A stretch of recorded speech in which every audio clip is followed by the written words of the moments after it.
Doctor साहब देखी ना हमार बेटा की का हो गइल बा, ई सांस नहीं के ले पावत, देखी ना। ए बेटा मुंह खोलना रे बाबू।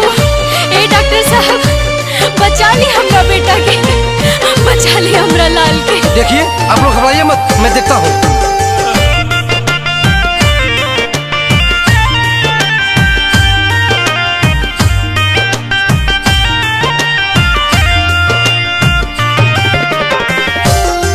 डॉक्टर साहब कहाँ भइल हमर लड़का के?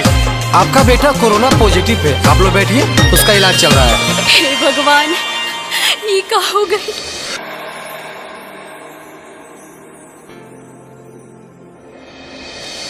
ए डॉक्टर साहब आज 5 दिन हो गई, कैसन बा हमर बेटा? क्या 5 दिन?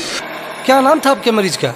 हमर बेटा के नाम दीपक है। किस वार्ड में था? डॉक्टर साहब यही वार्ड में रहे।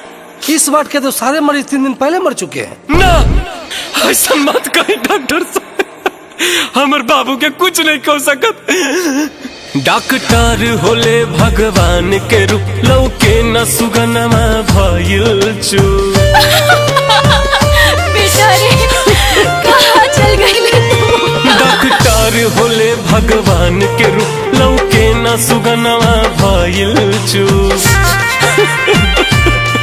जियाते जी मुहावा ना देखनी, मरलो बनयसन सजा देखनी है। सुना सीनावा में सांस देता ना था, बबुआ के लाश देता। सुना सीनावा में सांस देता, बचावा के लाश देदा।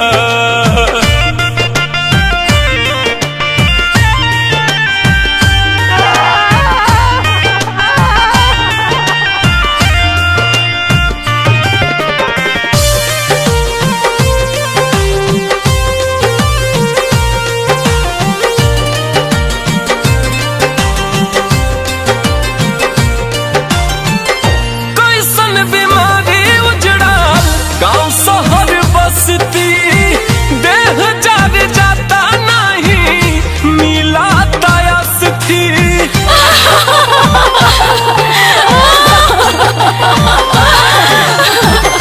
कैसन बीमारी उजड़ल, गाँव शहर बसती देह जार जाता नहीं, मिला तयस थी। देखिए ऑक्सीजन की कमी की वजह से आपका बेटा मर गया। अरे तलसियाता दे गेहूं कफन हरियर बांस देता नाता, बबुआ के लाश देता।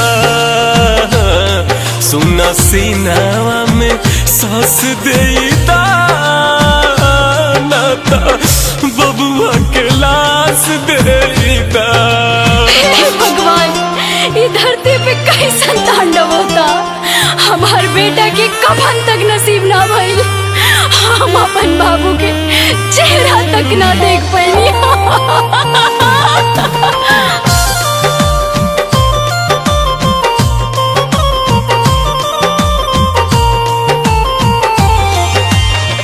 छुआछूत से सबे करत माना, केहू नहीं के देवे वाला लसिया के कान है। हे भगवान हमके उठा लेती, बाकी हमारे बाबू के लौटा दी। छुआछूत से सबे करत माना, केहू नहीं के देवे वाला लसिया के कान है। अरे बबुआ कहाँ गईले तू अपन माई के छोड़ के? केहू झूठो विश्वास देता नाता, बबुआ के लाश देता।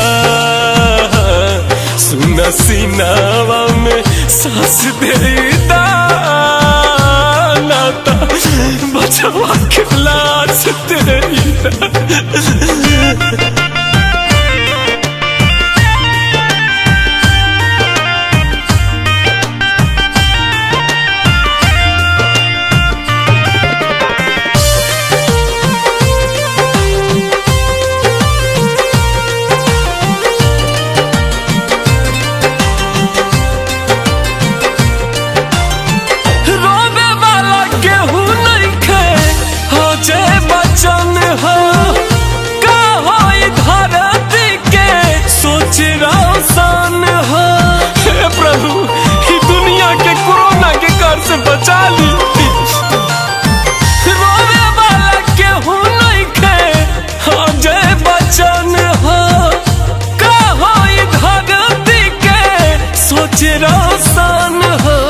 ए डॉक्टर साहब इतना तो बता दे हमार बेटा के लाश कहाँ गइल बाटे।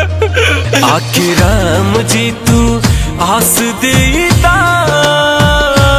नाता बबुआ के लाश दे